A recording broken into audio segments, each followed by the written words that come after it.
तो सभी को दोबारा से अब गुड आफ्टरनून। ठीक है, तो आप सभी के हालात बहुत अच्छे लग रहे हैं मुझे, तो ठीक है, आ जाओ जी। आज एक और टॉपिक हम लोग शुरू करने जा रहे हैं अपनी इकोनॉमिक्स में। टॉपिक का नाम है सप्लाई। आपका जो सिलेबस है इकोनॉमिक्स का, वो ये सिलेबस टोटल कितने चैप्टर्स में डिवाइडेड है? 10 चैप्टर में। और मैंने कहा था कि इन 10 चैप्टर में 5-6 चैप्टर हो गए तो हम नोट्स के साथ में पढ़ेंगे, ठीक है। और कुछ और चैप्टर्स हैं, छोटे छोटे चैप्टर्स होंगे, यूनिट्स होंगे, जो हम इंस्टीट्यूट के स्टडी मैट से डायरेक्टली पढ़ेंगे। जैसे पहला चैप्टर हमने कहाँ से पढ़ा? स्टडी मैट से पढ़ा हुआ है। और सेकंड चैप्टर में हम लोगों ने डिमांड कर लिया, मैंने 2 तरीकों से कराया, एक अपने हैंड रिटन नोट्स प्लस आपका आईसीआई का मटेरियल 100% कवर्ड कराया। डिमांड के बाद कंज्यूमर इक्विलिब्रियम, मेरे हैंड रिटन नोट्स, उसमें बस मैंने कंज्यूमर सरप्लस ऐड ऑन नहीं किया हुआ है, वो भी आईसीआई के मटेरियल से पूरा करा दिया। And number 3 supply. अब सप्लाई नाम का जो टॉपिक है उसको आप बहुत अच्छे तरीके से ध्यान से देखोगे, सप्लाई क्या होती है। देखो ये चैप्टर आप 70 से 80% ना ये चैप्टर ऑलरेडी जानते हो। कैसे जानते हो? आप लोगों ने डिमांड पढ़ा, तो डिमांड से बहुत कुछ मैच करता है। एक बात बताओ, आप सभी बताना, लॉजिकली वे में बताना, आप सभी के लिए अदर थिंग्स को फिलहाल कांस्टेंट रखना है। आप सभी के पॉइंट ऑफ व्यू से कोई चीज अगर महंगी हो गई तो आप उसकी डिमांड क्या करोगे? प्राइस बढ़ने पर डिमांड कम। कोई चीज सस्ती हो जाएगी मतलब प्राइस कम हो गया तो डिमांड क्या करोगे? इंक्रीज कर दोगे। यही रूल है। अब इसी रूल को सप्लाई के अंदर, मतलब डिमांड के अंदर, ये एक इनवर्स रिलेशनशिप का काम करता था, और सप्लाई के अंदर ये डायरेक्ट रिलेशनशिप का काम करता है। कैसे? अब मैं एक प्रोड्यूसर हूं, सप्लाई कौन करता है? तो मैं अपने पॉइंट ऑफ व्यू से सोचूंगा, बताओ मैं मार्केट में कौन सी ऐसी चीज को ज्यादा बेचने का प्रयास करूंगा, सस्ती या महंगी? जिसका प्राइस मार्केट में 100 रुपए का बेच रहा था, 120 रुपए का हो गया, तो कॉस्ट के मुकाबले प्राइस बढ़ गया, तो बताओ मैं ज्यादा सप्लाई करने का प्रयास करूंगा या कम? क्यों? किससे मेरा प्रॉफिट क्या हो जाएगा? All well. जब मैंने आपको डिमांड पढ़ाया तो डिमांड में मैंने आपको बताया कि डिमांड क्रिएट कैसे होती है। सबसे पहले आपकी डिजायर होनी चाहिए, फिर आपकी एबिलिटी होनी चाहिए, और तीसरी आपकी विलिंगनेस का होना बहुत इंपॉर्टेंट है। जब भी आप डिमांड करोगे तो आपका 3 टॉपिक्स का होना is very important. Number 1 is desire, number 2 is willingness, and number 3 is ability. All well. और उस गुड्स का टाइम प्लेस पर अवेलेबल होना, यही कुछ था। ठीक है, जल्दी आ जाओ बेटे। उस गुड्स का टाइम और प्लेस पर अवेलेबल होना भी बहुत जरूरी होता है। तो ये चीजें हमने डिमांड के अंदर पढ़ी। अब देखो सप्लाई का मीनिंग भी ना डिमांड के मीनिंग की तरह ऑलमोस्ट सेम होगा, हल्के फुल्के बदलाव के साथ। यहां लिखा हुआ है मीनिंग ऑफ सप्लाई। तो देखो सबसे पहले सप्लाई की मीनिंग में लिखा हुआ है, supply refers to quantity of goods और service that producer are willing to and able to the market at various prices during a period of time। मैंने डिमांड में बताया था, दोबारा रिपीट कर रहा हूं, आप लोग किसी भी प्रोडक्ट को, मैंने डिमांड को तुम्हारे पॉइंट ऑफ व्यू से बताया था, कस्टमर के, कंज्यूमर के। कंज्यूमर किसी भी चीज की डिमांड सबसे पहले करेगा, तो डिमांड पूरा करने के लिए 3 एलिमेंट मैंने बताए थे। पहली बात, आपकी डिजायर होनी इज वेरी इंपॉर्टेंट। ठीक है, अब जैसे मेरी डिजायर है फॉर्च्यूनर खरीदना, तो क्या मेरी इस डिजायर से टोयोटा कंपनी को कोई फायदा पहुंचा? मैंने सोचा फॉर्च्यूनर आएगी, मजा आएगा, तो उससे क्या गाड़ी के प्रोडक्शन में कोई फर्क पड़ा? कुछ नहीं। साथ में मेरी डिजायर के साथ में मेरी एबिलिटी टू पे भी होना चाहिए। तो मैंने अपने बैंक में देखा कि हाँ भाई 50 लाख रुपए तो रखे हुए हैं, ठीक है हो जाएगा, या कम भी है 30-35 लाख है तो चल लोन वोन ले लेंगे, तो एबल भी हूं मैं, और साथ में कई लोगों पे तो 100-100 करोड़ रुपए हैं। क्या वो सारे के सारे टोयोटा फॉर्च्यूनर खरीदते हैं? मैंने आपको विलिंगनेस पे एक एग्जांपल दिया था, मैं और मेरे दो दोस्त आ रहे थे वृंदावन से,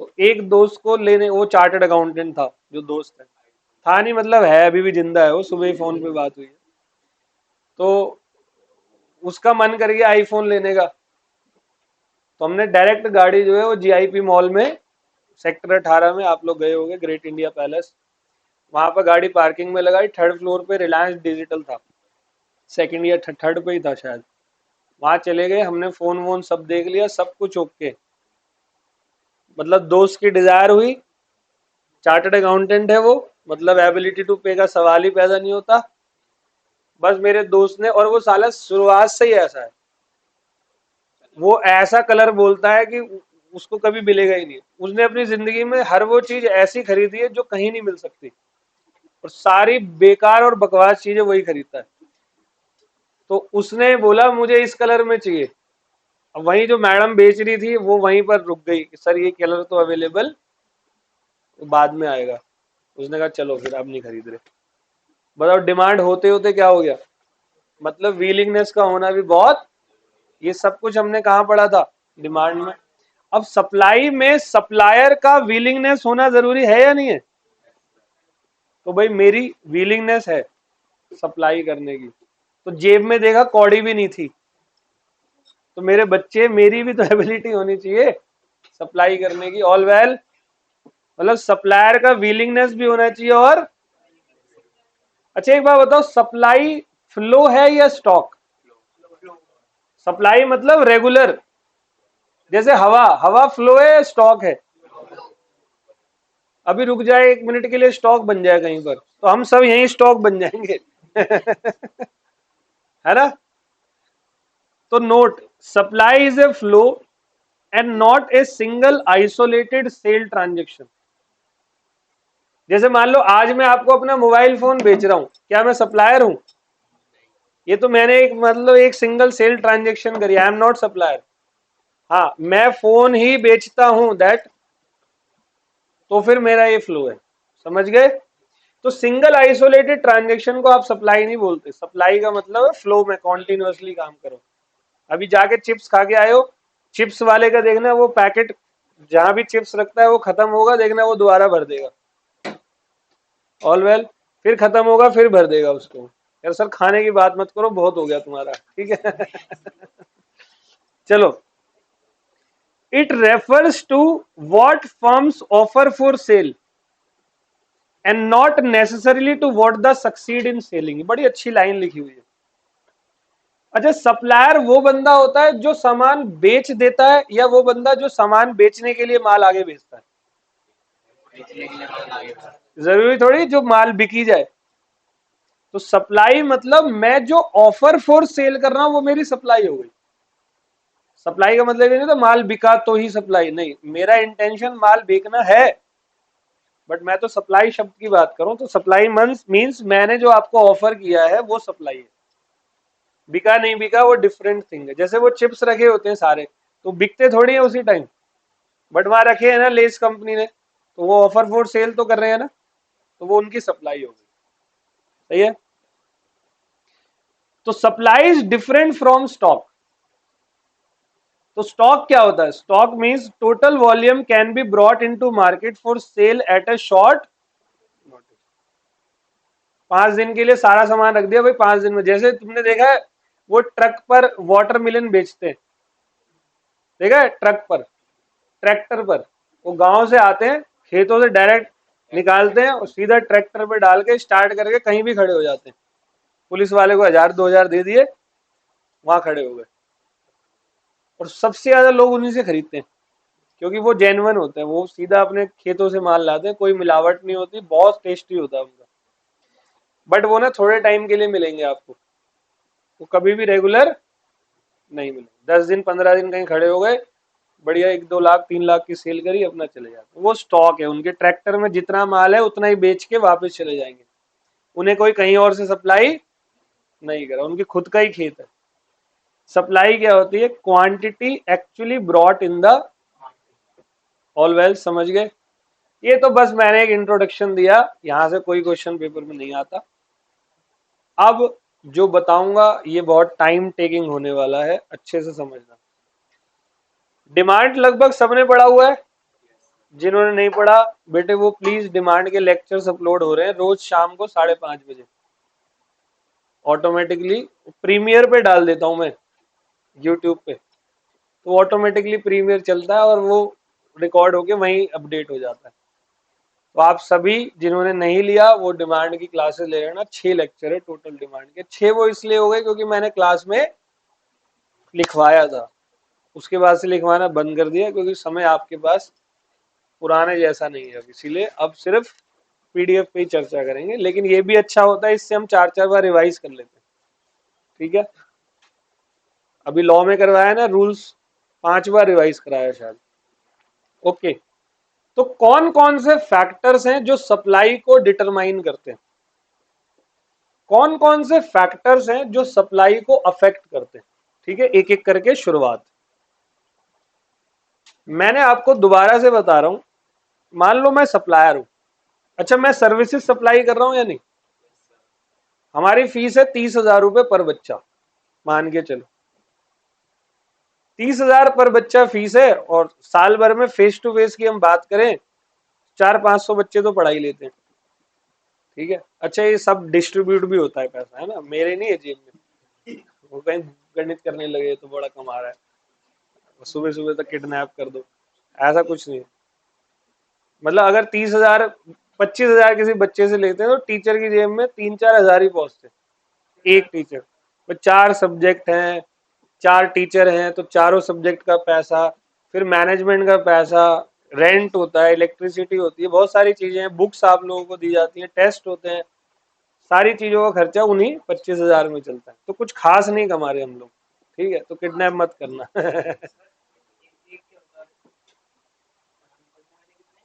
300-400। भाई मेहनत भी तो करते हैं, देखो ना सुबह 8 बजे से लगे रहे। कुत्ता भी इतना नहीं भोगता होगा जितना हम लोग भोगते हैं। पता है आप लोगों को, कई बार मैं नींद में लॉ पढ़ा रहा हूँ तो मेरी बीवी उठाती है ऐसे करके, हो गया भाई चैप्टर, मुझे भी आ गया, अब तो सो जा। कई बार ऐसा भी हो रहा होता है, तो सुनते रहना। मैं क्या कह रहा था, अभी 25,000 रुपए की फी है, अब मान लो ये फी जो है बढ़कर 50,000 रुपए हो जाए, प्राइस बढ़ गया। हमारा जो अभी का प्रयास है ना, इससे हम 10 गुना ज्यादा प्रयास कर देंगे अब,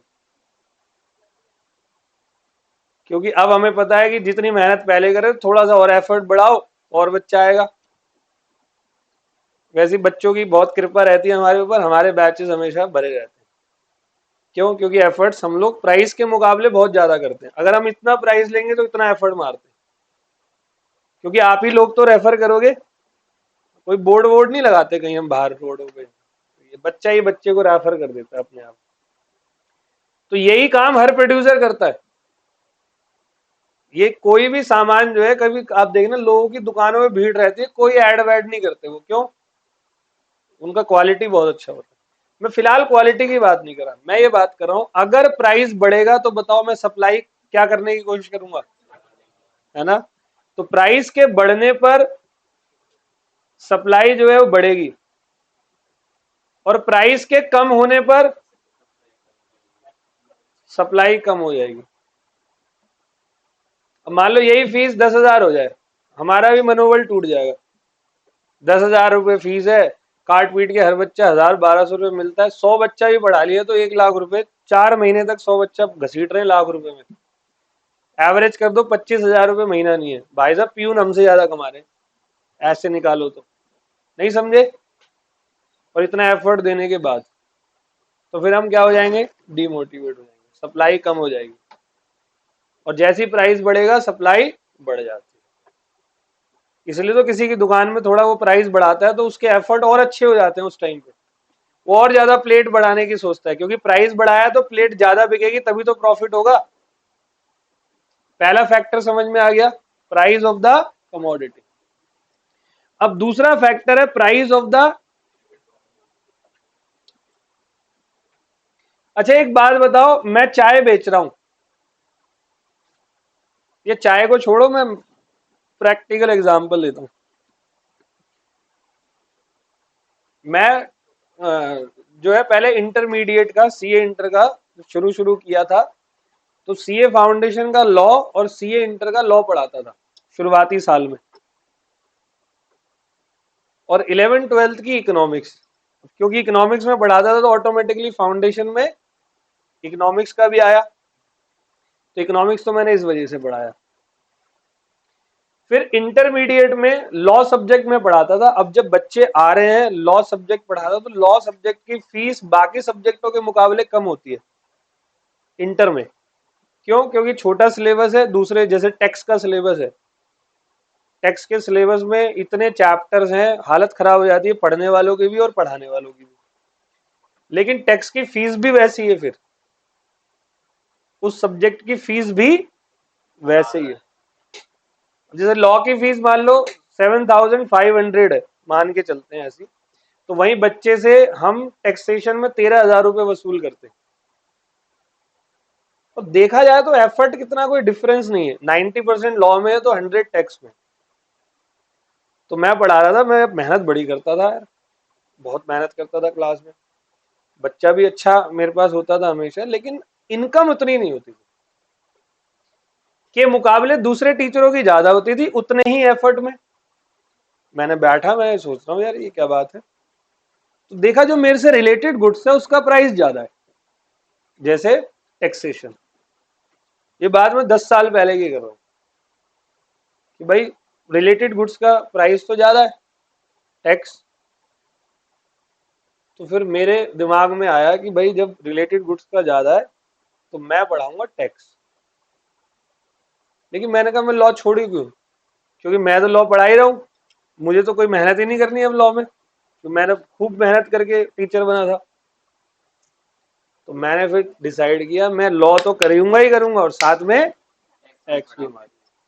तो डबल डबल मारते हैं, 8 से 11 MWF, 8 से 11 TTS, डबल बेनिफिट। 20 भी बच्चों का अगर फॉर एग्जाम्पल बैच पढ़ा रहे हैं, तो पर बच्चा अगर 7,000 रुपये मिल रहा है तो 1,40,000 रुपये हो गया लॉ का, और वही पर बच्चा 13-12,000 रुपये टैक्सेशन का हो गया, तो सेम उन्हीं बच्चों से 2,40,000 रुपये ले रहे हैं। तो जहां रेवेन्यू 1,40 का होना था वहां रेवेन्यू 3.5-4 लाख रुपए का हो गया सेम टाइम में। समझ रहे हो कुछ? तो ये हर सप्लायर कोशिश करता है price of the related commodity, अगर रिलेटेड कमोडिटी का प्राइस इंक्रीज हो रहा है तो हमेशा सप्लायर कोशिश करता है वो उसी फील्ड में फिर आगे बढ़े। मैं चाय बेच रहा हूँ, देख रहा हूँ कॉफी की डिमांड तगड़ी है, तो मैंने अपने दुकान पे कॉफी बेचनी भी चालू कर दी? नहीं कर सकता। अब कॉफी बनाने के लिए जितने इक्विपमेंट चाहिए आधे से ज्यादा तो चाय बनाने में ही लगते हैं, तो मेरा कॉस्ट भी कम आएगा। अब मैं जब ऑलरेडी लॉ काफी पढ़ चुका हूं तो मुझे टैक्स पढ़ने में दिक्कत ही क्या है? टैक्स भी उतनी शिद्दत से मेहनत करी, उतना ही दिया, दोनों ही सब्जेक्ट फिर अच्छे तरीके से पढ़ा लेते। आ रहे कुछ समझ में? तो सर हमें अपना काम करने के लिए एज सप्लायर कई सारे डिसीजंस लेने पड़ते हैं, और वो डिसीजन कुछ फैक्टरों पे डिपेंड होते हैं। Factor number 1 price of the commodity, price बढ़ेगा सप्लाई बढ़ाओगे, प्राइस कम होगा सप्लाई कम करोगे। दूसरा price of the related commodity. दो बातें हो गई जी। अब तीसरी बात, क्या price of the factor of production supply पे इफेक्ट करते हैं या नहीं? पहले सब बताओ फैक्टर ऑफ प्रोडक्शन क्या होता है? सर ये तो रटा रटाया है, 8वीं क्लास से पढ़ते हुए आ रहे, बार बार मत बोलो। Land, labour, capital, entrepreneur. अब मैं बिजनेस कर रहा हूं, मान लो मेरे इस लैंड की वैल्यू, लैंड की जो है वो रेंट बढ़ जाए, मैं रेंट पे हूं, मान लो लैंड का रेंट बढ़ जाए, मान लो टोटल मिलाकर सेपरेट लीगल एंटिटी है तो रेंट तो देते ही होंगे, तो टोटल रेंट हमारा मान लो 40,000 है। अब रेंट हो गया, हमारे ओनर ने 50 कर दिया, तो वो 10,000 जो उसने बढ़ाया हम कहां से लाएंगे? अब आप पढ़ रहे हो, आपसे सबको मैसेज करा भाई सबके 20-20 रुपए बढ़ गए फीस के, ये ठीक रहेगा? अब हम फर्दर अपनी जो सप्लाई है वो क्या करेंगे, बढ़ा देंगे। मतलब हमारे कहने से कुछ नहीं होगा, बट हम प्रयास करेंगे बढ़ाने का। अगर हम 400 बच्चे बढ़ा रहे हैं तो हम दिमाग लगाएंगे, अब उसको कन्वर्ट करेंगे 500 में। तो शाम का 5 से 7 खाली है, तो दोनों बैठे, मैंने कहा सर 5 से 6 का आप बैच बनाओ, 6 से 7 का मैं बनाता हूँ। समझ रहे हो कुछ? तो हम अपनी सप्लाई को बढ़ाएंगे, क्योंकि हमारा फैक्टर ऑफ प्रोडक्शन का कॉस्ट क्या हो रहा है, इंक्रीज। और वहीं मान लो हमारा रेंट, मकान मालिक मर गया, प्रॉपर्टी हमें दे गया, ठीक है? कुछ नहीं जा रहा जेब से, तो महीने के सूखे 40 तो वैसे ही बच गए। तो हम थोड़े से सप्लाई में भी, अगर 2 4 5 बच्चा कम भी हो गया, छोड़ना, जान दो, पैसा पैसा बहुत है। कुछ आ रहा है समझ में? अब लेबर महंगी होती है तो भाई सप्लाई बढ़ानी पड़ेगी, नहीं तो क्या फायदा। और लेबर सस्ती है तो कम सप्लाई में भी काम सही है। तो तीसरा पॉइंट देखो, price of the factor of production, कह रहा लैंड, लेबर, कैपिटल, एंटरप्रेन्योर, अगर इनकी कॉस्ट बढ़ती है तो आपको भी बढ़ेगा और ऐसी आपकी सप्लाई भी आपको बढ़ानी पड़ेगी। 3 फैक्टर हो गए। सबसे पहले price of the commodity, price of the related commodity and price of the factor of production. चौथी बात है स्टेट ऑफ टेक्नोलॉजी। अच्छा एक बात बताओ, पहले टीचर्स बोर्ड पे पढ़ाते थे, क्लास के अंदर 40 बच्चा बैठ गया तो 41वां बच्चा टीचर से नहीं पढ़ सकता था। लोकल टीचरों की भी बात करो तो ज्यादा से ज्यादा 40 45 50 बच्चों का रूम होता था। लेकिन आजकल वही टीचर सेम टाइम में 1-1 लाख बच्चा भी पढ़ा रहा है। पढ़ा रहा है या नहीं? क्यों पढ़ा रहा है? उस टेक्नोलॉजी की वजह से। अभी मैं आप सभी को पढ़ा रहा हूं, मैं ये सब रिकॉर्ड कर रहा हूं, तो मेरे बच्चे कुछ होते हैं वो एप्लीकेशन से जाके कोर्स को खरीद लेते हैं, ठीक है? तो उसके लिए मुझे एफर्ट, कैमरा लेना था, ये लेना था, हो गया काम, ये लगा देते हैं, बोलते रहो। समझ रहे हो? तो वहां से भी पैसे आ रहे हैं और यहां से भी आ रहे हैं। बताओ मेरी सप्लाई नहीं बढ़ गई टेक्नोलॉजी बढ़ने से? तो जितनी ज्यादा टेक्नोलॉजी, नया इन्वेंशन और इनोवेशन होगा, उससे सप्लाई क्या हो जाती है, बढ़ जाती है। समझ गए? फिर है गवर्नमेंट की पॉलिसी। क्या गवर्नमेंट की पॉलिसी का, गवर्नमेंट के निकाले गए रूल्स और रेगुलेशन का सप्लाई पर इफेक्ट पड़ता है? एग्जाम्पल देता हूं। गवर्नमेंट ने बीच में क्या कर दिया था, चाइना से आने वाले खिलौनों पर बैन लगा दिया था। वो साले ड्रग्स व्रग्स बेचते थे वहां से। अब खिलौना तोड़ के थोड़ी चेक करेंगे। नहीं आ रहा समझ? तो इंडियन गवर्नमेंट ने क्या कर दिया, मेक इन इंडिया वगैरह वगैरह के नाम पे उनको बैन कर दिया। अब भाई जो चाइना में खिलौने भेज रहा था, उस खिलौनों से इंडिया के कितने बिजनेस चल रहे थे? जो भी यहाँ होलसेलर्स थे जो चाइना से मंगवाते थे, वो आगे रिटेलर को बेचते थे। रिटेलर किसको बेचता था? कंज्यूमर को बेचता था। होता था नहीं होता था? तो ये सब कुछ होता था, इतने में गवर्नमेंट ने बोल दिया खिलौने बैन। तो बताओ सबकी सप्लाई पर इफेक्ट पड़ा या नहीं? या मान लो गवर्नमेंट ने कोई एक दुश्मन देश है उससे दोस्ती कर ली, पाकिस्तान मत बोलना, ठीक है? कोई भी दुश्मन देश है, कोई भी है, मान लो, वैसे हमारा कोई दुश्मन है नहीं। हाँ मालदीव से, मालदीव्स को मोदी ने 3 दिन में घुटनों पे ला दिया था, और मोदी ने कुछ बोला भी नहीं था, वो तो लक्षद्वीप गया था बस, अगर किसी को पता हो तो। उसने तो 2 डुबकी लगाई थी समुद्र में बस, मालदीव ही डूब गया। इतना तगड़ा पावर है मोदी का। मालदीव को समझ में आ गया कि भाई भाई गड़बड़ है। हमारे यहाँ से फ्लाइट, होटल कोई नहीं जा रहा था मालदीव, मालदीव खाली। अभी पता है परसों जो प्राइम मिनिस्टर का, वो वो खुद आया था, उसको इनवाइट किया गया था, खुद आया था।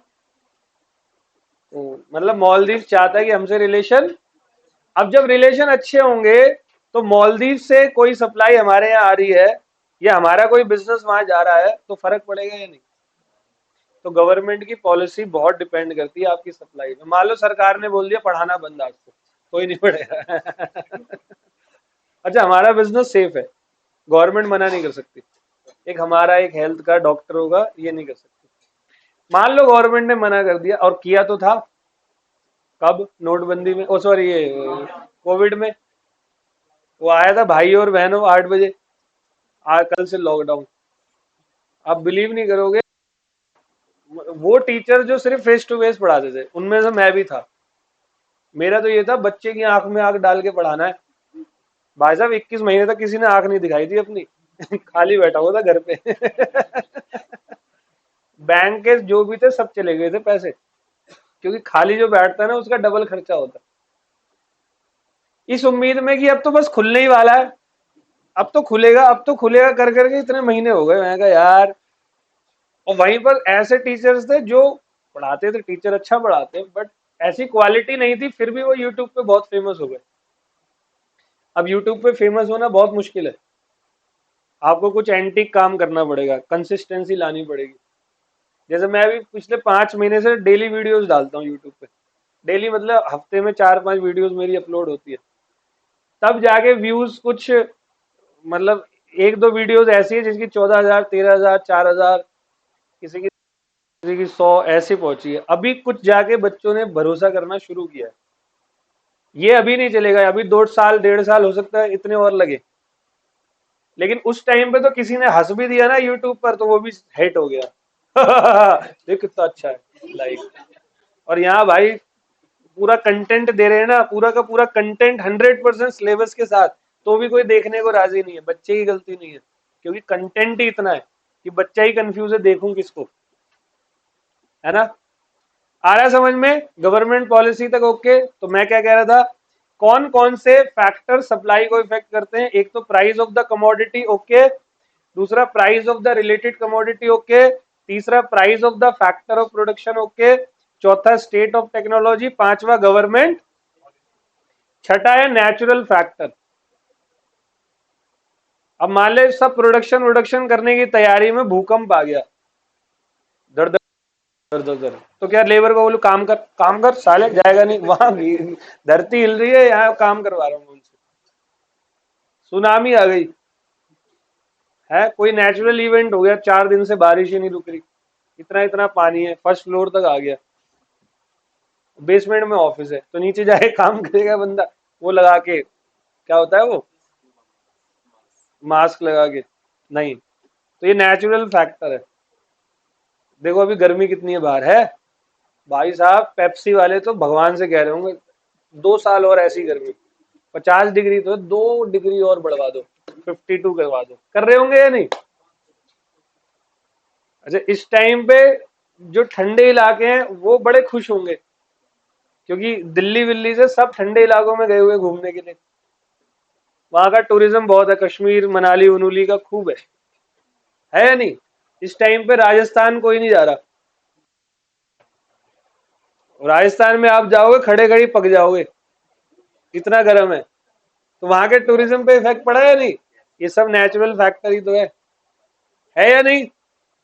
एक लास्ट है अदर फैक्टर, जिसमें मैंने सारी चीजों को ले लिया। Supply also depend upon factor like governments, industrial and foreign policy. हमारी सरकार की फॉरेन पॉलिसी क्या है।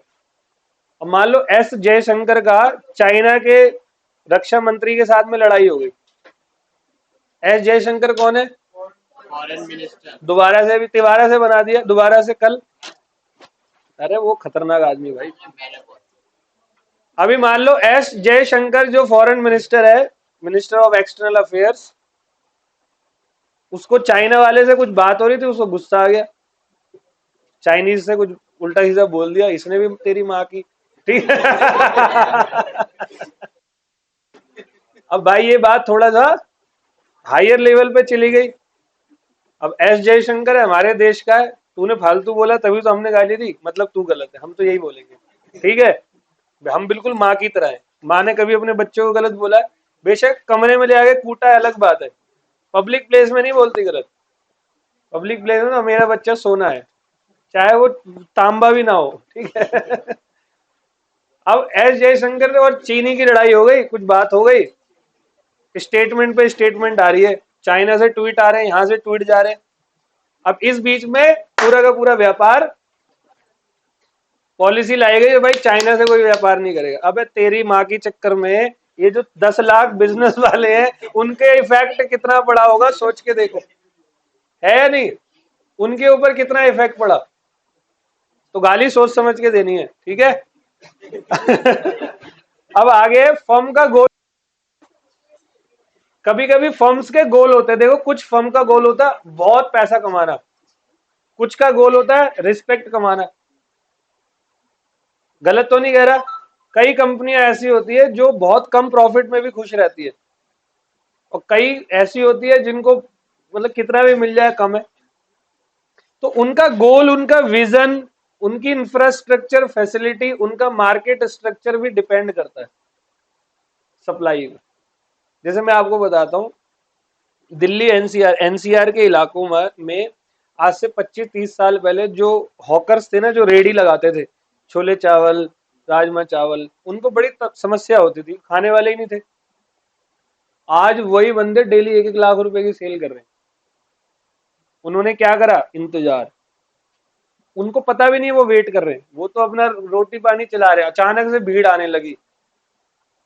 अब तुम नोएडा के चले जाओ, गुड़गांव के किसी भी सेक्टर चले जाओ, काम करने के लिए लोग जाते हैं तो खाएंगे कहाँ? और वैसे ही भारतीय बहुत चटोरा हो गया, दिन में एक बार बाहर खाता ही है। मजबूरी लगा लो, प्यार से लगा लो, कैसे भी लगा लो। अभी आप लोगों की मजबूरी थी ना चिप्स खाना बाहर जाके, तो हमारी एक क्लास ने लेस की कंपनी का प्रॉफिट करवा दिया। अब बोलो टाइम से छोड़ते तो घर जाते सीधा। तो हर चीज का इफेक्ट होता है। तो मार्केट का स्ट्रक्चर, पहले बहुत कमजोर मार्केट है तो सप्लाई कम है, मार्केट अचानक से बूम करेगा, सप्लाई भी हाई है। इंफ्रास्ट्रक्चर फैसिलिटी भी बहुत डिपेंड करती है। मान लो कि किसी दूसरी जगह पे जाके बिजनेस करना है, बट वहां तक पहुंचना असंभव है। आपको पता है लक्षद्वीप वगैरह आज टूरिस्ट पॉइंट है, किसी टाइम पे काला पानी की सजा वहीं दी जाती थी, और अंडमान, और आज वो टूरिस्ट प्लेस है। क्यों? इंफ्रास्ट्रक्चर फैसिलिटी पहुंची वहां, तो उस जगह, नहीं तो उस जगह को नर्क बोला जाता था। इफेक्ट हुआ है नहीं हुआ? तो ये सारे के सारे क्या है? फैक्टर्स है, रिपीट फैक्टर्स जो सप्लाई को इफेक्ट करते हैं। Price of the commodity, price of the related commodity, price of the factor of production, state of technology, government policy, natural factor और अदर।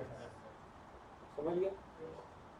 और सप्लाई ऑल्सो कुछ दूसरी बातों पर भी डिपेंड करती है। अब लॉ ऑफ सप्लाई क्या है? जैसे लॉ ऑफ डिमांड था, लॉ ऑफ डिमांड क्या था? प्राइस बढ़ने पर आप डिमांड क्या करोगे? गिरा दोगे, मतलब कम करोगे, और प्राइस के घटने पर आप डिमांड बढ़ा दोगे। ये लॉ था, लॉ ऑफ डिमांड। अब लॉ ऑफ सप्लाई भी है। While other things remaining constant, other things कौन सी है? 2 से 7 वाली, ये सब अदर थिंग्स है। अभी फिलहाल मैं किसकी बात कर रहा हूँ? प्राइस की। जब आप प्राइस की बात करोगे तो दूसरी चीजों को क्या रखना है? डिमांड में भी यही करता था ना मैं। While other things remaining constant, जब भी प्राइस कम होगा सप्लाई कम होगी, प्राइस बढ़ेगा सप्लाई बढ़ेगी। इसको आप डायरेक्ट रिलेशनशिप कहते हो, जिसको आप पॉजिटिव रिलेशनशिप भी कहते हो। और कभी भी रिलेशनशिप पॉजिटिव तभी चलती है जब दोनों बंदे एक साथ एग्री करते हो। हस्बैंड ने बोला ये होगा, वाइफ ने कहा यही होगा, लड़ाई होगी कभी? वाइफ ने कहा ये होगा, हस्बैंड कह रहा ये नहीं होगा, अब देखो, अब होगा इनवर्स रिलेशन। और डिमांड कर जाएगा डाउनवर्ड। वहां लाइफ का कर्व डाउनवर्ड जाता है इनवर्स में, और यहाँ पर पॉजिटिव में रिलेशनशिप अपवर्ड जाती है। ये लॉजिकल वे में बता रहा हूँ पूरा मैं। दोनों चीज, दोनों बंदे पॉजिटिव है तो आप ऊपर ही जाओगे, और 2 में से एक भी नेगेटिव है तो रिलेशन खराब, आप नीचे आओगे। इसलिए डिमांड में यही होता है, वो हमेशा नीचे जाता है, और सप्लाई हमेशा ऊपर जाती है। All well? तो देखो मैंने यहाँ पर एक सप्लाई शेड्यूल बनाया, 30 प्राइस पे सप्लाई 50 करता था मैं, प्राइस बढ़ गया तो मेरी 100 हो गई, और प्राइस बढ़ा 150, प्राइस बढ़ता गया, सप्लाई मेरी बढ़ती गई, और ये पूरा ऊपर की तरफ जाता है। तो आपसे अगर किसी ने पूछा कि सप्लाई कर्व कहाँ जाता है तो वो अपवर्ड जाता है और डिमांड वाला कहाँ जाता था। समझ में आ गया? Any issue, any doubt? Done. अब सप्लाई कर्व के मैंने फीचर्स फिर भी अलग से लिख दिए। ये जो कर्व ऊपर बनाया हुआ है ना ये वाला, इसके फीचर्स मैंने लिखे हैं। देखो सबसे पहले ये कहाँ जा रहा है, लेफ्ट से राइट जा रहा है, राइट से लेफ्ट, यहाँ से यहाँ, तो मतलब left to right. All well. तो slope upward from left to positively slope है। ये रूल है, कोई भी चीज गिरेगी नेगेटिव होता है और कोई भी चीज ऊपर जाएगी। ये स्ट्रेट लाइन और कभी कभी फ्री हैंडेड भी होता है। डायरेक्ट प्राइस डिमांड रिलेशनशिप है या नहीं है भाई? देखो प्राइस बढ़ेगा, प्राइस अगर बढ़ा किसी चीज का तो मेरे पॉइंट ऑफ व्यू से मैं उसकी सप्लाई क्या कर दूंगा, बढ़ा दूंगा। All well. Market supply curve is the lateral summation, ये चीज हमने डिमांड में पढ़ी है। अगर आप सारे इंडिविजुअल सप्लाई कर्व को ऐड कर दोगे तो क्या बन जाएगा, market supply curve. Lateral summation मतलब सारे इंडिविजुअल सप्लाई कर्व को अगर आपने ऐड कर दिया एक जगह पर तो पूरी मार्केट का सप्लाई कर्व आ जाएगा और आंसर सेम ही होगा, क्योंकि इंडिविजुअल का भी अपवर्ड होता है और इनका भी अपवर्ड होता है मार्केट का। जैसे चार फॉर्म है, A plus B plus C plus D, चारों का सप्लाई कर्व ऐड कर दो तो क्या आएगा, market supply curve. All well. बड़ा इंपॉर्टेंट पोर्शन अब आ गया। एक है increase and decrease in the quantity supply. बस हेडिंग पढ़ो, 5 नंबर क्या है, increase and decrease in the, और छठे की हेडिंग पढ़ो, इंक्रीज एंड डिक्रीज इन। अब मैं आपको डिमांड से रिलेट करवा रहा हूँ, जरा ध्यान से सुनना। अब मैं यहाँ पे थोड़ा सा टाइम लूंगा अच्छे तरीके से।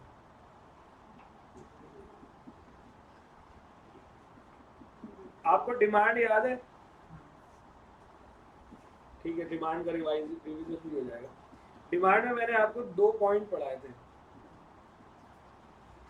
एक था एक्सपेंशन और कॉन्ट्रैक्शन ऑफ डिमांड, और एक क्या था, इंक्रीज और डिक्रीज इन डिमांड। यही था। बहुत सारे एमसीक्यूज पूछे जाते हैं, कुछ बात बताऊंगा उसके ऊपर।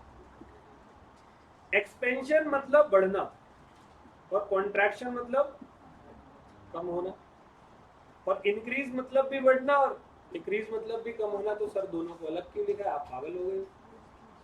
नहीं भाई, मैं पागल नहीं हुआ। तो मैंने आपको क्या बताया था, जब भी बात एक्सपेंशन और कॉन्ट्रैक्शन की होती है, इस प्राइस पर ये क्वांटिटी डिमांड है। बेटे आप बताना मेरे को, है ना?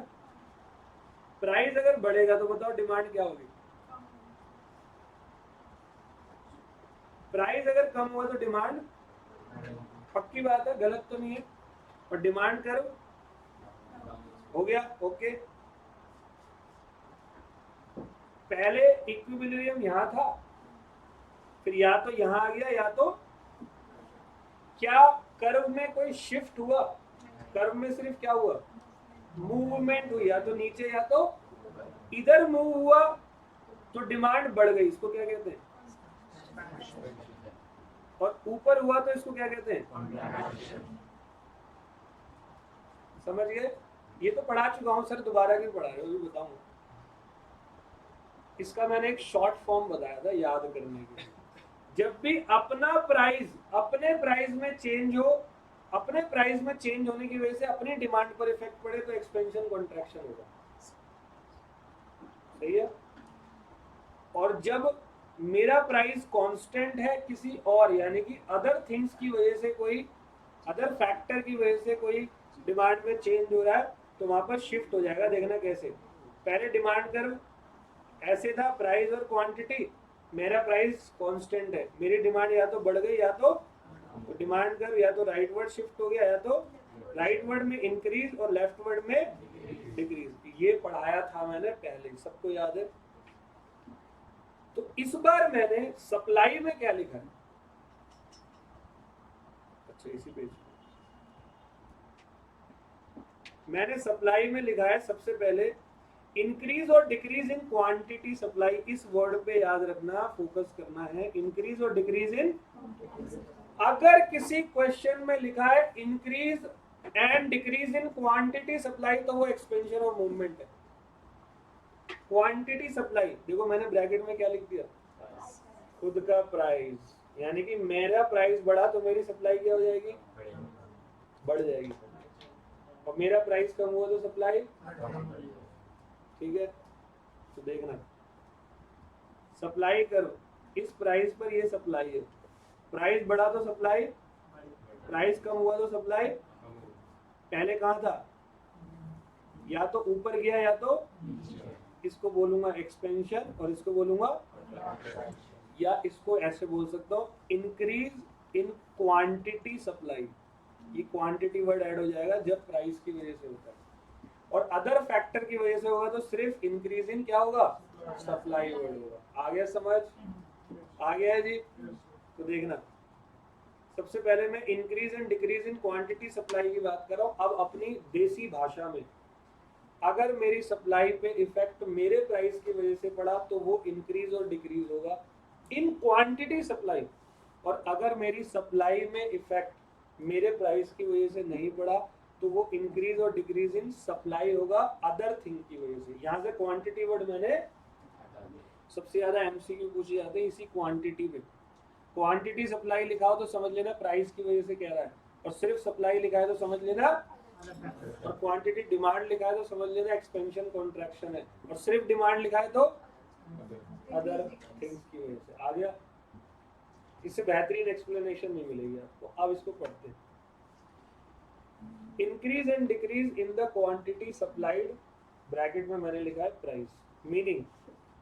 तो अब जब मैं प्राइस की बात कर रहा हूं तो अदर थिंग्स मैंने क्या रखी है, other things remaining constant, increase और decrease in quantity supplied as a result of change इन।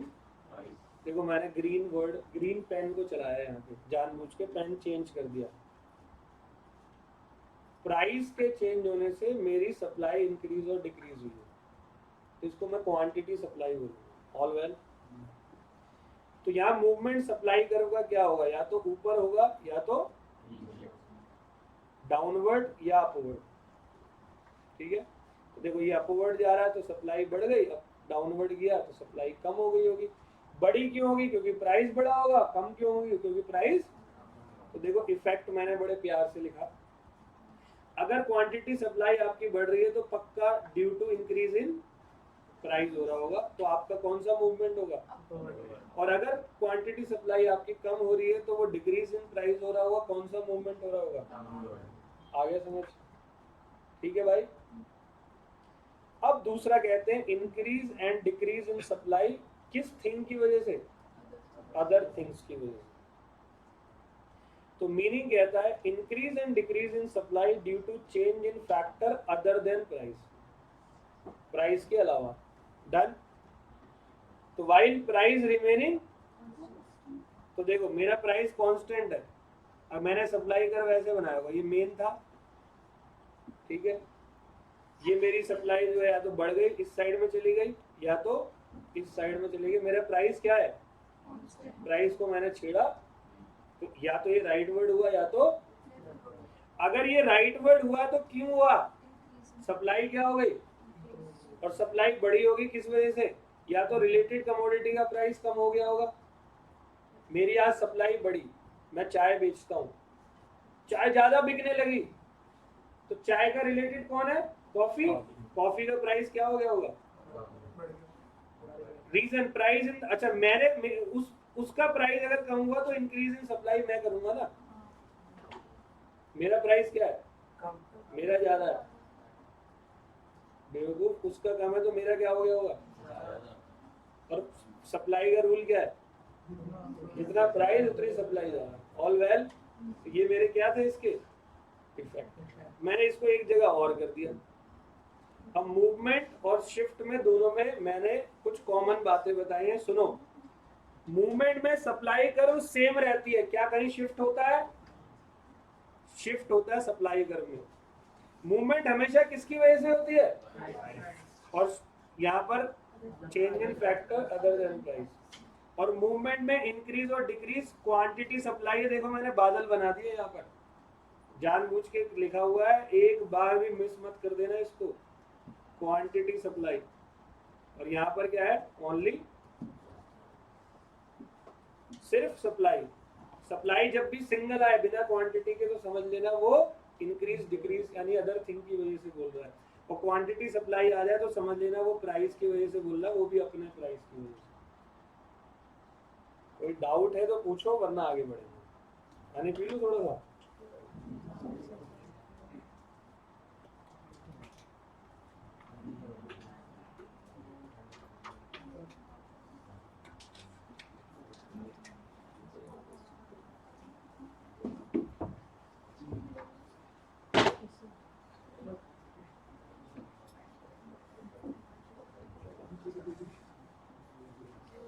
तो बहुत ही आसान सा topic, elasticity of supply.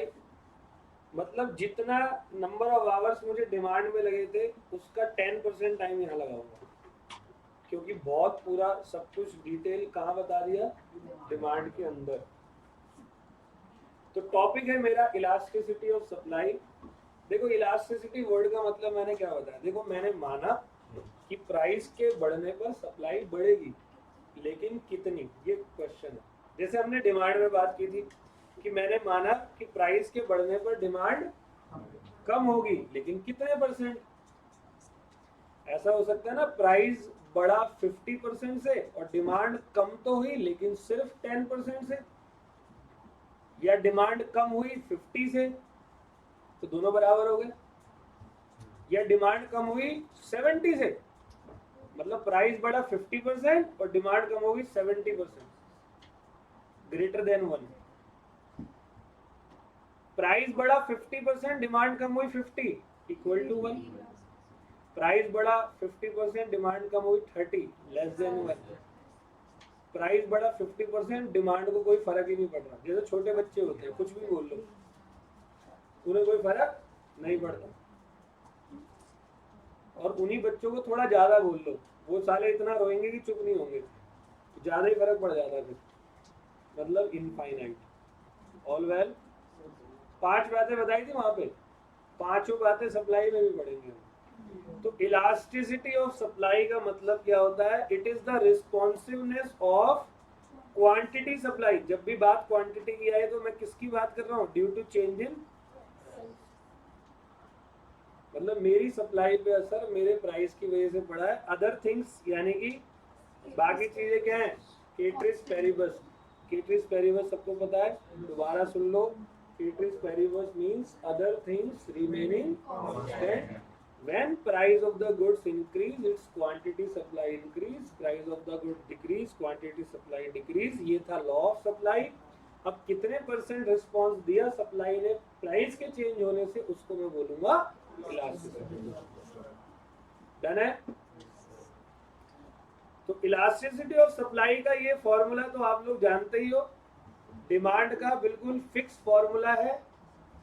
Percentage change इन वहां क्या था, क्वांटिटी डिमांड, बट डिमांड शब्द को हटा के मैंने क्या लिख दिया, divide by percentage change in.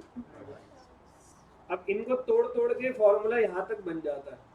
Percentage change in quantity demand नहीं दे रखा तो change in quantity divide by original quantity into 100, change in price divide by original price into, या ऐसे कर लो, change in quantity divide by quantity into price upon में change in price, 100 काट दो। या इसको ऐसे कर लो, चेंज इन प्राइस को इधर भेज दो, क्यू को इधर भेज दो। सबसे ज्यादा फॉर्मूला ये वाला यूज होता है। क्या इसके आगे मैंने माइनस लिखा है, डिमांड में क्या लिखा था, क्यों, डिमांड में इनवर्स रिलेशनशिप था, यहाँ पर क्या है, आगे समझ में। इसका आर्क वगैरह सब सेम होगा, वहां पर आर्क मेथड बताया था। अब देखो positive sign, elasticity will be, तो सबसे पहला है हमारा पॉइंट इलास्टिसिटी, जो हमने ऊपर देखा, एज डिस्क्राइब अबव, जिसको आप प्रोपोर्शनल मेथड भी, मतलब या तो वो आपको बोलेगा परसेंटेज मेथड, या बोलेगा प्रोपोर्शनल मेथड, ये आपसे बोलेगा चेंज, परसेंटेज चेंज मेथड, सबका नाम एक ही है। सही, अभी हम क्वेश्चन करेंगे आपके आईसीआई से। फिर दूसरा है मेरा पॉइंट इलास्टिसिटी, जिसको आप मेथड ऑफ डेरिवेटिव भी कहते हो। और तीसरा है मेरा आर्क इलास्टिसिटी मेथड। ठीक है, अभी इनके फॉर्मूले से पहले पहले मैं आपको इलास्टिसिटी सारी की सारी एक्सप्लेन करना चाहता हूँ। बस 1 मिनट वेट कर लो, एक मैसेज कर लो, बातें कर सकते हो।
हाँ भाई, लिया जाए।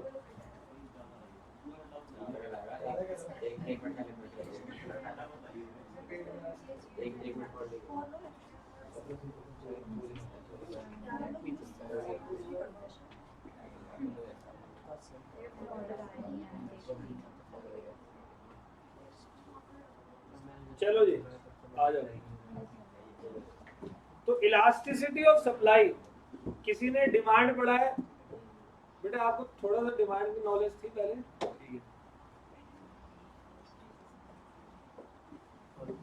बेटे डिमांड के अंदर मैंने आपको बताया था इलास्टिसिटी ऑफ डिमांड होती है या तो या या या या यही था। ऐसी इलास्टिसिटी ऑफ सप्लाई भी बिल्कुल सेम है, 0।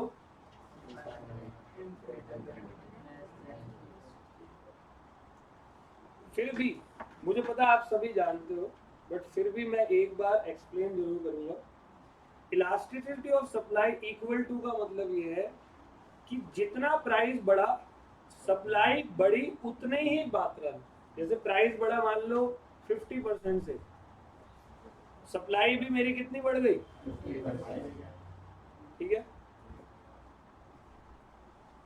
Elasticity of supply is equal to 0 का मतलब प्राइस बढ़ा लेकिन सप्लाई पर कोई भी इफेक्ट नहीं पड़ा। प्राइस के बढ़ने पर सप्लाई पे कोई भी इफेक्ट नहीं पड़ा। सही है। जैसे मैं सैंडविच बेचता हूँ और दाल के दाम बढ़ गए, तो उससे मेरी सप्लाई में क्या इफेक्ट पड़ेगा? कुछ भी नहीं पड़ेगा। मेरा खुद का प्रोडक्ट है जिसका प्राइस मैंने बढ़ाया, लेकिन सप्लाई पहले जितनी थी, आज जैसे मान लो मैं सैंडविच बेचता हूँ 40 रुपए का, मैंने कहा 50 रुपए का कर देते, तो मैं आज 200 कस्टमरों को बेचता था, कल पूरे दिन मैंने 50 का करने के बाद भी क्या करा? 200 को ही बेचा, तो मेरी सप्लाई पे कोई भी फर्क नहीं पड़ा। कभी कभी ऐसा होता है कि प्राइस में चेंज होने से सप्लाई पे इनफाइनाइट फर्क पड़ जाता है, हमें पता ही नहीं इतना फर्क पड़ जाएगा। जैसे मैं अभी बताता हूँ, कोई ज्वेलर अपनी शॉप के बाहर लिख दे कि सिर्फ आज के लिए 5,000 रुपए की ज्वेलरी सस्ती है पर 10 ग्राम, मतलब गोल्ड मान लो 75,000 का है, आज के लिए 70,000 रुपए का मैं लिख के दे रहा हूँ, आधे घंटे में उसका पहना हुआ सोना भी उतार ले जाएगी हमारी यहाँ की माताएं जो है। ये भी दे ही दो ना, तुम्हारी तो दुकान ही है ना, तुम तो ले ही आओगे, कुछ नहीं छोड़ेगी उनके शरीर में। कुछ समझ में आ रहा है? तो ये तो इतना फर्क पड़ेगा कि क्या ही कहने। और कभी कभी होता है कि प्राइस के चेंज होने पर सप्लाई पर, मतलब प्राइस 50% बढ़ाया तो सप्लाई 70% बढ़ गई, या प्राइस 50% बढ़ा तो सप्लाई बढ़ी तो सही लेकिन सिर्फ कितनी, आगे समझ। तो ये जो पांचों के नाम है, ये नाम मैं बता रहा हूं। सबसे पहला है परफेक्टली इनइलास्टिक, जिसको आप क्या बोलते हो, जीरो इलास्टिसिटी। जहां पर देखो प्राइस ये था तो भी सप्लाई ये थी, प्राइस ये हुआ तो भी सप्लाई ये, प्राइस ये हुआ तो भी सप्लाई, मतलब सप्लाई पे कोई भी फर्क, इसको वर्टिकल लाइन बोलते हैं। Change in supply is equal to zero. पहली बात समझ में आ गई। अब दूसरे वाले में कहता है कि सप्लाई में फर्क तो पड़ा लेकिन एक से कम, लेस देन वन। जैसे कि प्राइस देखो यहां पर कितनी मात्रा में बढ़ा, सप्लाई बढ़ी लेकिन प्राइस के मुकाबले कम मात्रा में। तो यहां पर ये क्वेश्चन पूछा जाता है आपसे, यहाँ पे जो कर्व है उसको स्टीपर बोलते हैं। क्या कहते हैं, परफेक्टली इनइलास्टिक में वर्टिकल, इनइलास्टिक में स्टीपर। यूनिट इलास्टिक, यूनिट मतलब 45 डिग्री स्ट्रेट लाइन होता है, जितना प्राइस बढ़ा उतनी ही सप्लाई बढ़ी, एज इट इज। प्राइस 50% बढ़ा, सप्लाई 50% बढ़ गई, प्राइस 50% कम हुआ, सप्लाई भी 50% कम हुआ, as it is, all well.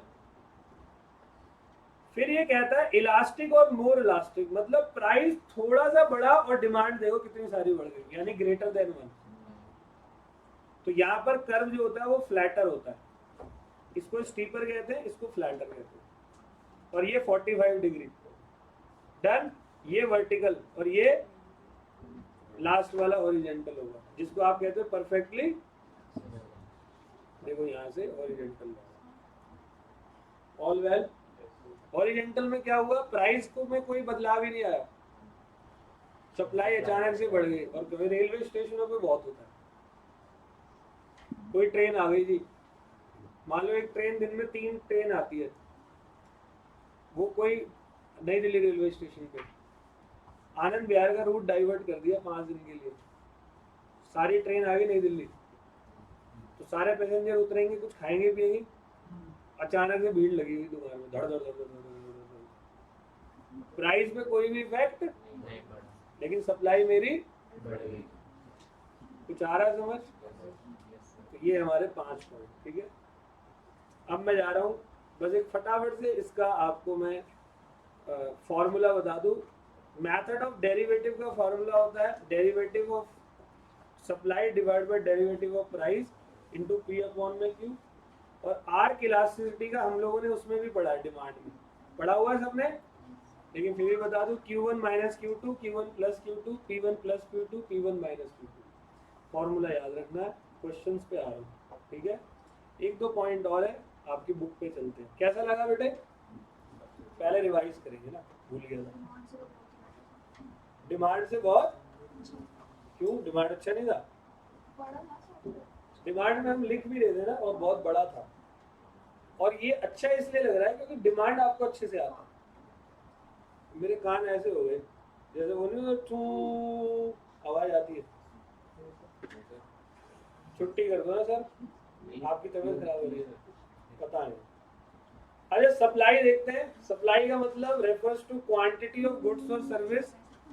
मेरा इंटर का बैच है सुबह वाला, उसको कुछ भी बोल दो, अरे यार थोड़ा दर्द हो रहा है सर, छुट्टी सर, आपको हॉस्पिटल जाना चाहिए यार, आज मैं बहुत कुछ, सर छुट्टी, आज दर्द हो रहा है सर, मजा आ गया छुट्टी। मतलब उनका कुछ भी है, एक ही बात, सर छुट्टी, क्योंकि उन्होंने छुट्टी देखी नहीं पिछले 4-5 महीनों से, वो नसीब में नहीं है उनका। सुबह का सूरज जो है वो अपने घर में नहीं देख पाते, वो रोड पे ही देखते हैं, ट्यूशन आते हैं। और सप्लाई का मतलब मैंने क्या बताया था, सप्लाई के 2 एलिमेंट है, एक तो आपका विलिंगनेस होना चाहिए और दूसरा एबिलिटी टू सप्लाई होना इज वेरी इंपॉर्टेंट, ठीक है यहाँ तक। अच्छा सप्लाई हमारा फ्लो है, सिंगल आइसोलेटेड सेल ट्रांजेक्शन नहीं है। और सप्लाई का मतलब आप ऑफर फॉर सेल कर रहे हो, वो सप्लाई है। आप क्या बेचने में कामयाब हुए, वो सप्लाई नहीं है। और सप्लाई स्टॉक से डिफरेंट होता है। कौन कौन से फैक्टर्स हैं जो सप्लाई को अफेक्ट करते हैं, तो price of the commodity, price बढ़ाओगे सप्लाई बढ़ेगी, प्राइस कम सप्लाई कम, price of the related goods और price of the factor of production, state of technology, government policy, natural factor, other factor. Law of supply क्या, price कम supply कम, price ज्यादा supply ज्यादा, तो पक्का अपवर्ड मूवमेंट जा रहा है, लेफ्ट टू राइट जा रहा है लॉ ऑफ सप्लाई को, और सबको सारे इंडिविजुअल को जोड़ दोगे तो मार्केट का बन जाएगा। Increase and decrease in quantity supply, ये क्वांटिटी वर्ड पे फोकस कर रहा हूँ, इसको एक्सपेंशन और कॉन्ट्रैक्शन भी बोलोगे। मेरा प्राइस चेंज हुआ, मेरी सप्लाई पे असर पड़ा, मेरा प्राइस चेंज हुआ, मेरी सप्लाई पे असर पड़ा, तो एक्सपेंशन और कॉन्ट्रैक्शन होता है, ऑल वेल। और अगर मेरा प्राइस में कोई चेंज नहीं हुआ, सप्लाई पे असर पड़ा, तो वो सप्लाई पे पड़ा, क्वांटिटी पे नहीं, अदर थिंग की वजह से वापस शिफ्ट होगा। फिर हमने इलास्टिसिटी की बात करी। इलास्टिसिटी मतलब it is the responsiveness of the quantity supply of a commodity due to change in price, जिसको आप केट्रिस वेरिएबल्स भी कहते हो। Percentage change in quantity supply divide by percentage change in price, change in quantity upon में original quantity, change in price upon में original. ये आप काट पीट के मैथ्स के हिसाब से कर सकते हो। सप्लाई कर्व हमेशा पॉजिटिव रहता है। इलास्टिसिटी ऑफ सप्लाई में परसेंटेज वाला मेथड, डेरिवेटिव और आर्क, तीनों का मेरे पास फॉर्मूला दे रखा है, क्वेश्चन अभी जा रहे हैं। इलास्टिक सप्लाई 5 तरीके की है, perfectly inelastic, less elastic, unit elastic, मोर इलास्टिक और इनफाइनाइट इलास्टिक। डन है, यहाँ मेरा टॉपिक कंप्लीट होता है। अब आ जाओ किताब।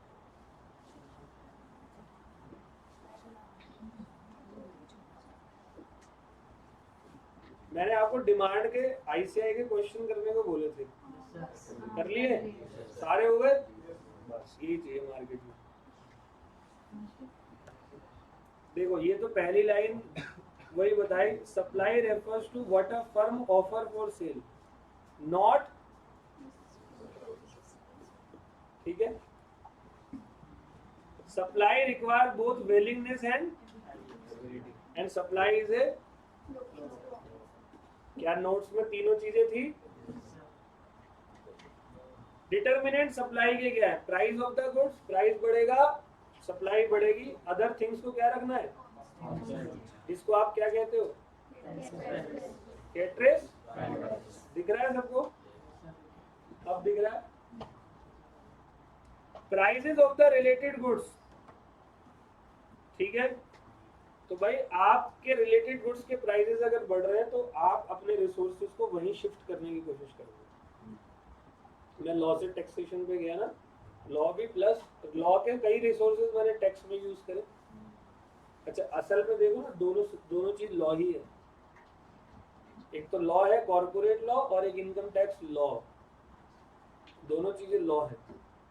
तो मुझे मुश्किल नहीं हुई ज्यादा टैक्स में जाने में, क्योंकि मेरे को ऑलरेडी रिसोर्सेज थे, नॉलेज थी, सब रिसोर्स मेरा मेरी नॉलेज है। हाँ मैं लॉ से मैथ्स पे जाता तो मैं 15-20 बार सुसाइड करता, उसके बाद ही वहां तक पहुंचता। लॉ से इको तो मैं शुरू से ही पढ़ा रहा हूँ, मेरे को दिक्कत ही नहीं है।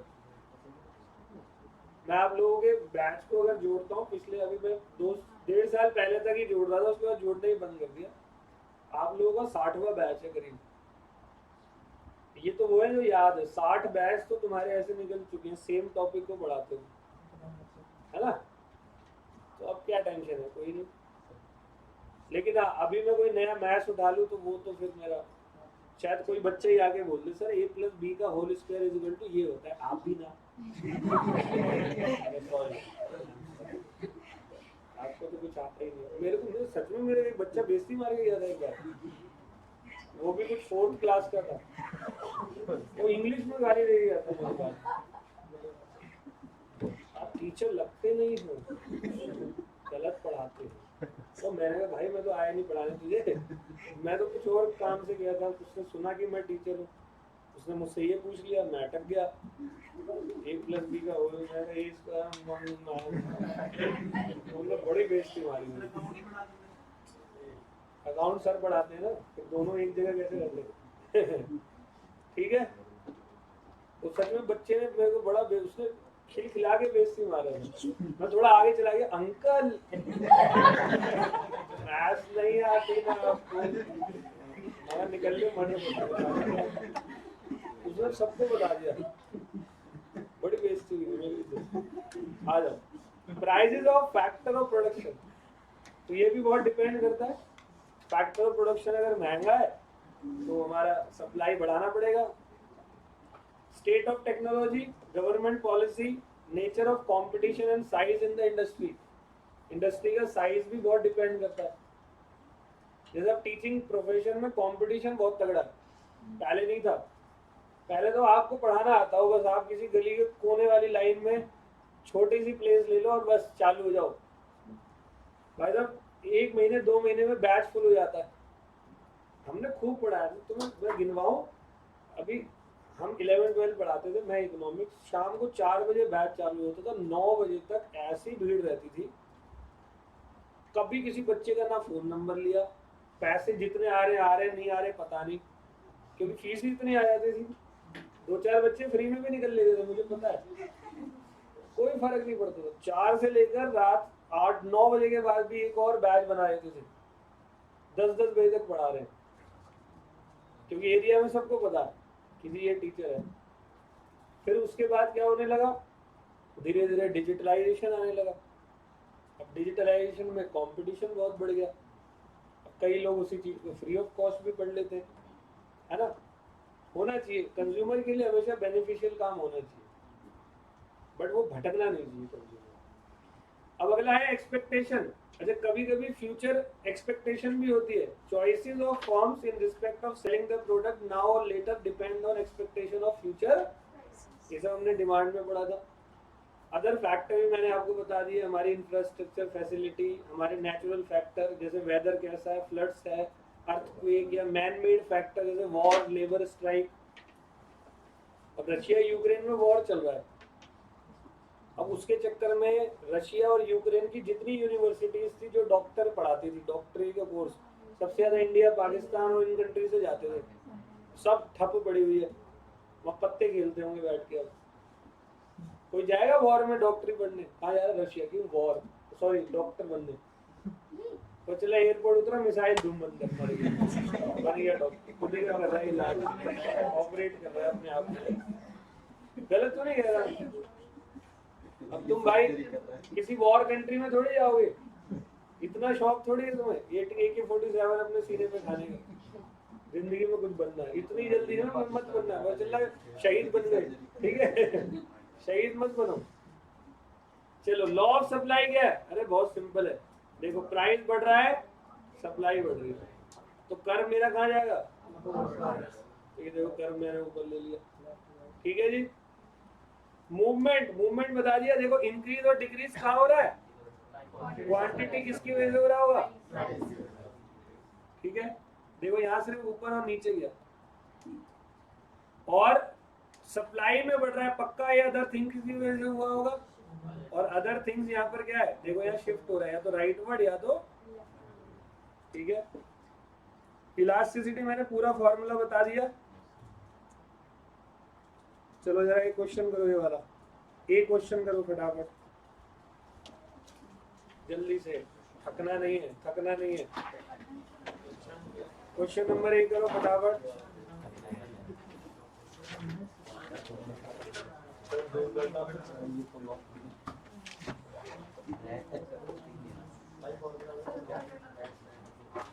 यार जूम करूंगा तो आंसर आ जाएगा, इससे ऊपर नहीं कर सकता। चलो ठीक है, मैं पढ़ रहा हूँ, दिख नहीं रहा तुम्हें? खड़े होके देख लो।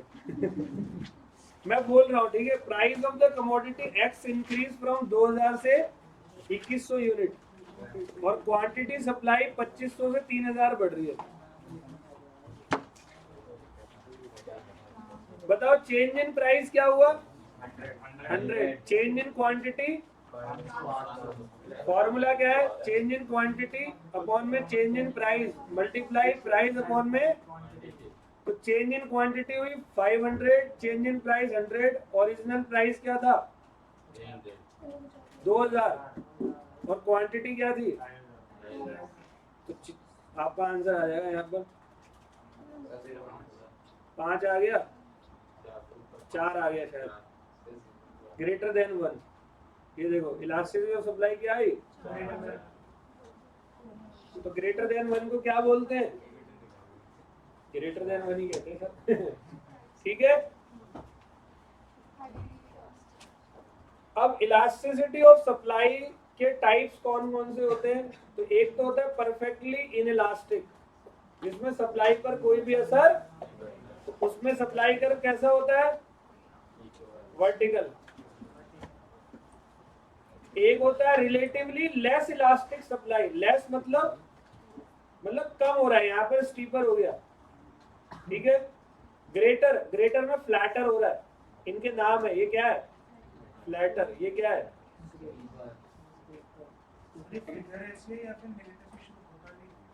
क्या होता है? बिल्कुल होता है, सही है, बिल्कुल ठीक है।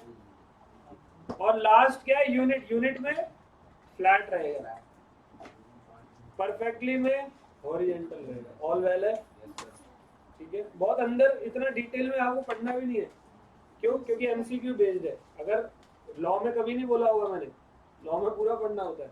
यहाँ पर नोट्स से अगर थोड़ा सा पढ़ा आपने अच्छे से, बट क्वेश्चन एक भी नहीं छोड़ना है। कहीं क्वेश्चन में अटक गए तो उसके रिलेटेड टॉपिक को जरूर वहां पढ़ना, फिर कि भाई वहां क्यों अटके क्वेश्चन में, ठीक है। हम क्वेश्चंस पे भी आएंगे, कई सारे क्वेश्चन है, करीबन 90-100 क्वेश्चन है। आज तो नहीं होंगे, वो अगली क्लास में होंगे। आर्क इलास्टिसिटी करवा दिया जी, Q2 minus Q1, Q2 plus Q1, P2 plus P1, P2 minus P1। अब है, कह रहा है determinants of elasticity of supply. बस ये पढ़ लो अब जरा, ये आपको यहां से देखने अच्छे से। इलास्टिसिटी ऑफ सप्लाई के डिटर्मिनेंट्स, ठीक है, आपको अच्छे से आंसर देने।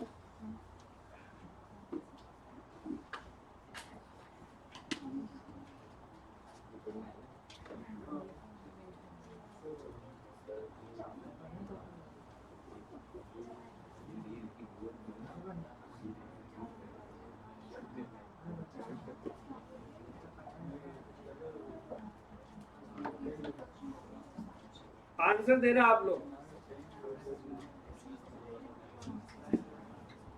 बेटे, प्लीज।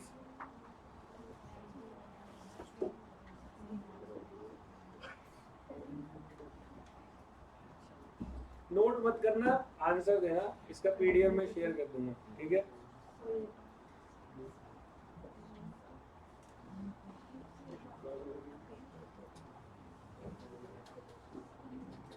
फैक्टर्स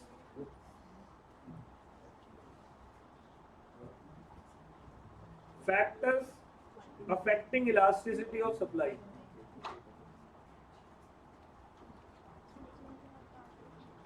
तुम्हें याद है मैंने डिमांड में कुछ 8-9 चीजें बताई थी, हाईली इलास्टिक, ये सेम वही क्वेश्चन पूछ रहा हूँ, आंसर्स देना सभी।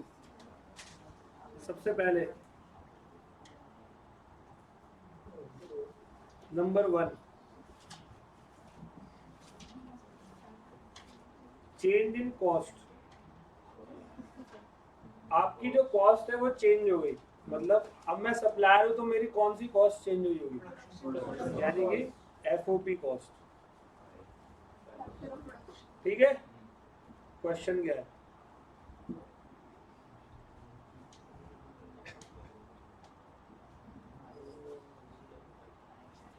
हाई चेंज हुई है और लेस चेंज हुई है। पीछे से बातों की आवाज क्यों आ रही है? मेरे को नहीं कर रहे, या मेरे कान में कुछ प्रॉब्लम हो गई? आंसर तुम्हें दो।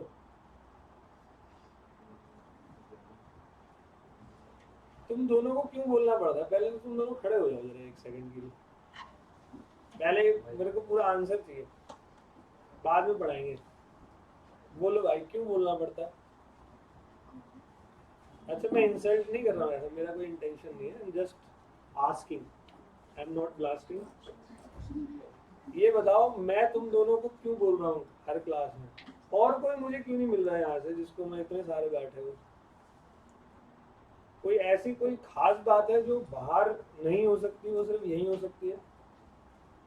फिर मत करना भाई, अब पढ़ रहे हैं अच्छा, मुझे पता है तुम दोनों को समझ में आ गया है, लेकिन थोड़ा और समझने की कोशिश कर लो, दूसरे बंदे डिस्टर्ब होते हैं, ठीक है।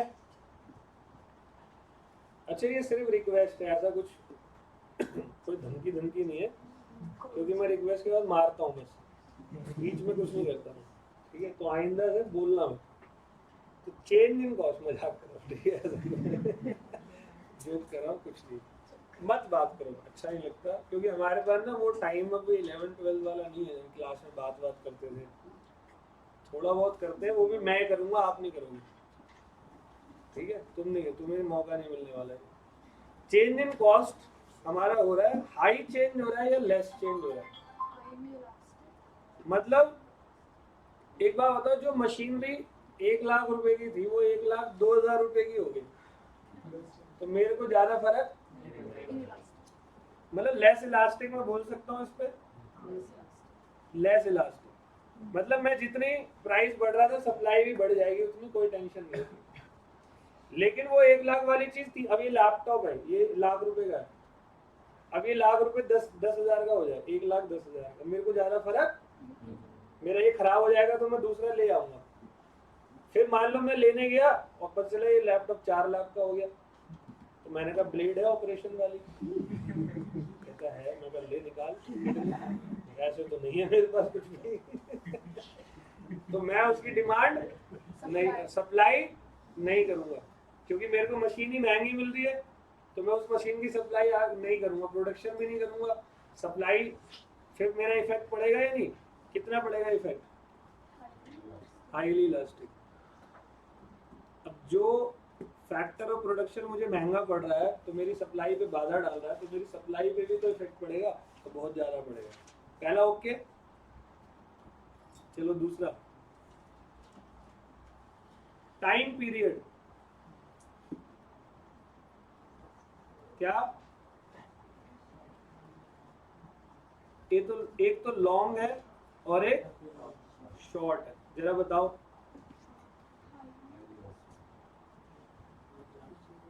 अगर टाइम पीरियड मेरा शॉर्ट है तो मेरा लेस इलास्टिक नहीं होगा,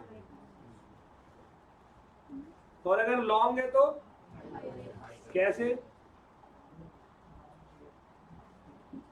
बोलो जी, कोई तो बोल दो, क्या। अब देखो, मैं जो सप्लाई कर रहा हूं वो सप्लाई मैं लंबे समय के लिए कर रहा हूं, कौन से समय के लिए, लॉन्ग पीरियड, और मैं सप्लाई कर रहा हूं शॉर्ट पीरियड के लिए, मेरी सप्लाई ही शॉर्ट पीरियड के लिए है तो मेरे को ज्यादा चीजों से अफेक्ट, लेकिन मेरी सप्लाई अगर लॉन्ग पीरियड के लिए तो मुझे हर चीज से अफेक्ट पड़ेगी, गवर्नमेंट की पॉलिसी से भी, ये वो हर चीज से, इसलिए वो हाई इलास्टिक हो जाएगा, वो क्या हो जाएगा। अब तीसरा क्वेश्चन आप दो आंसर,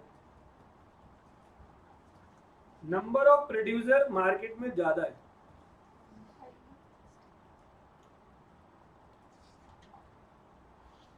या तो मोर है या तो लेस है, आप आंसर बोलो। नंबर ऑफ प्रोड्यूसर जब बहुत सारे होते हैं तो अगर मैंने थोड़ा बहुत भी ऊपर नीचे कर दिया तो लोग मेरी सप्लाई पे इफेक्ट करेंगे या नहीं, और नंबर ऑफ प्रोड्यूसर कम है, जैसे मार्केट में मतलब एक ही छोले भटूरे वाला है पूरी दिल्ली में, अब वो धूप में खड़ा करके खिलाए तुम्हें, चाहे वो प्लेट ऐसे कैच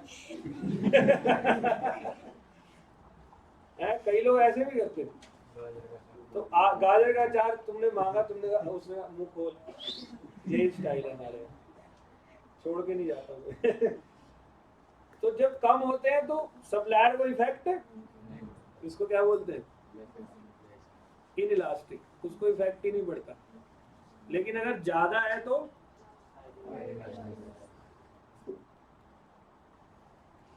ठीक है। चौथा क्वेश्चन आप ही देना आंसर, अच्छा इसका मैं आपको क्या शेयर कर दूंगा, पीडीएफ कर दूंगा, अवेलेबिलिटी ऑफ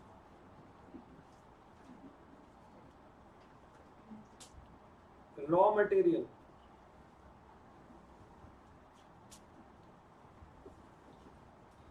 जो रॉ मटेरियल है वो इजीली एंड चीपली अवेलेबल है।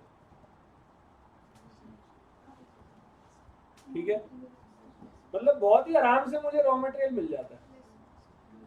तो बताओ मेरी सप्लाई पे क्या इफेक्ट पड़ेगा, कम या ज्यादा, जल्दी बताओ, सोच के बताना, कितना इजी नहीं है ये वाला। मेरे को जो मैं प्रोडक्शन कर रहा हूँ मुझे रॉ मटेरियल इजीली और सस्ता पड़ता है, बहुत ही इजी और बहुत सस्ता। तो मेरी इलास्टिसिटी क्या होगी, हाई होगी, मतलब इलास्टिक होगी या इनइलास्टिक? मेरी हाई होगी। कैसे? क्योंकि मैं अपनी सप्लाई बढ़ा दूंगा। आया कुछ समझ में? अब मेरे को मार्केट से फटाफट, जैसे मान ले मैं छोले भटूरे बेचता हूँ डिस्पोजेबल प्लेट में, डिस्पोजेबल प्लेट की पूरी बगल में मार्केट है, 10 20 50 दुकान है, जाओ 40 रुपए दो, फटाक से लेके आ जाओ।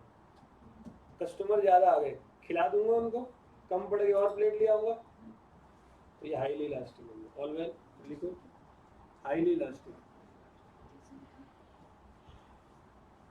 या इलास्टिक। और मान लो बहुत ही डिफिकल्ट है, डिफिकल्ट एंड कॉस्टली अवेलेबिलिटी, बड़ी मुश्किल से तो मुझे रॉ मटेरियल मिला। मान ली डिमांड बहुत ज्यादा है प्रोडक्ट की, तो मैं सप्लाई कितनी कर पाऊंगा, मेरे पास रॉ मटेरियल ही इतना है, नहीं समझे? तो फिर मेरा क्या हो जाएगा, ये इन इलास्टिक या लेस इलास्टिक। अच्छा एक बात और बताओ, स्टॉक ऑफ रॉ मटेरियल, मेरे पास रॉ मटेरियल का स्टॉक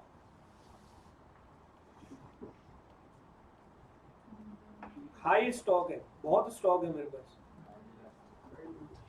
और यहाँ लो स्टॉक है। जैसे हम टीचर्स हैं, हमारे पास 150-200 रिकॉर्डिंग अभी लेटेस्ट की है, और दिन में डेली 3 रिकॉर्ड होती है क्लास। मतलब आप देखा जाए तो 4 महीने के अंदर, अगर 3 महीने में फाउंडेशन हम 4 महीने में खत्म करते हैं, तो 4 महीने का फाउंडेशन का रिकॉर्डेड क्लास तैयार हो जाता है। तो हम दबा के, मेरे पास स्टॉक है तो मेरी सेल बढ़ेगी या नहीं? और मान ली मेरे पास स्टॉक नहीं है, बच्चे आ भी गए, तो मैं उनको सप्लाई क्या करूंगा, नहीं कर पाऊंगा ना। तो हाई स्टॉक में मेरी हाईली इलास्टिक होगी, और लो में, अब मेरे पास स्टॉक ही नहीं है, बेशक डिमांड बहुत है, मेरे पास क्लासेस ही नहीं है रिकॉर्डेड, तो मैं बच्चों को क्या दूंगा? इलास्टिसिटी में ज्यादा फर्क नहीं पड़ा। नंबर 6, अच्छा बताओ, मोबिलिटी ऑफ फैक्टर्स इजी है। मोबिलिटी मतलब इधर उधर कर सकते हैं, यस या नो।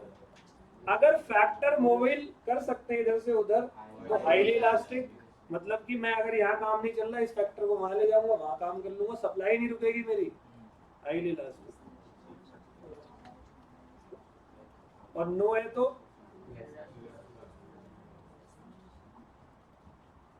All well. एक लास्ट और बता देता हूं, कंटिन्यूटी ऑफ प्रोडक्शन। आप खुद ही बताओ, जैसे कि मान लो मैं पार्ले जी हूं, और क्लास है इनकी? अच्छा मैम, अभी 5 मिनट 7 मिनट बच गए तुम लोग नहीं तो मैं तो बुक से ही पढ़ा रहा हूँ। चलो, कंटिन्यूटी ऑफ प्रोडक्शन, जरा इसके बारे में सुनो। कंटिन्यूटी ऑफ प्रोडक्शन, प्रोडक्शन मेरा लगातार हो रहा है, जैसे मैं पार्ले जी हूँ, मेरा 24 घंटे प्रोडक्शन हो रहा है, तो सप्लाई पे क्या होगा, हाईली इलास्टिक। तो कंटिन्यूअस प्रोडक्शन है तो हाईली इलास्टिक, और अगर इरेगुलर प्रोडक्शन है तो 2 घंटे कर लिया, जैसे तुम्हारी पढ़ाई की तरह, तो फिर पास होने की जो संभावना है वो लेस इलास्टिक है अगर आप इरेगुलर पढ़ाई करते हो तो। और अगर आप कंटिन्यूअस पढ़ाई करते हो तो बहुत ही ज्यादा संभावना है कि आप इस लेवल पे हो तो उस लेवल पे पहुंच जाओगे। ठीक है, तो ये जाते जाते एक मोटिवेशन दे गया मैं आपको। थैंक यू सो मच, मिलते हैं अगली क्लास में, परसों मिलेंगे।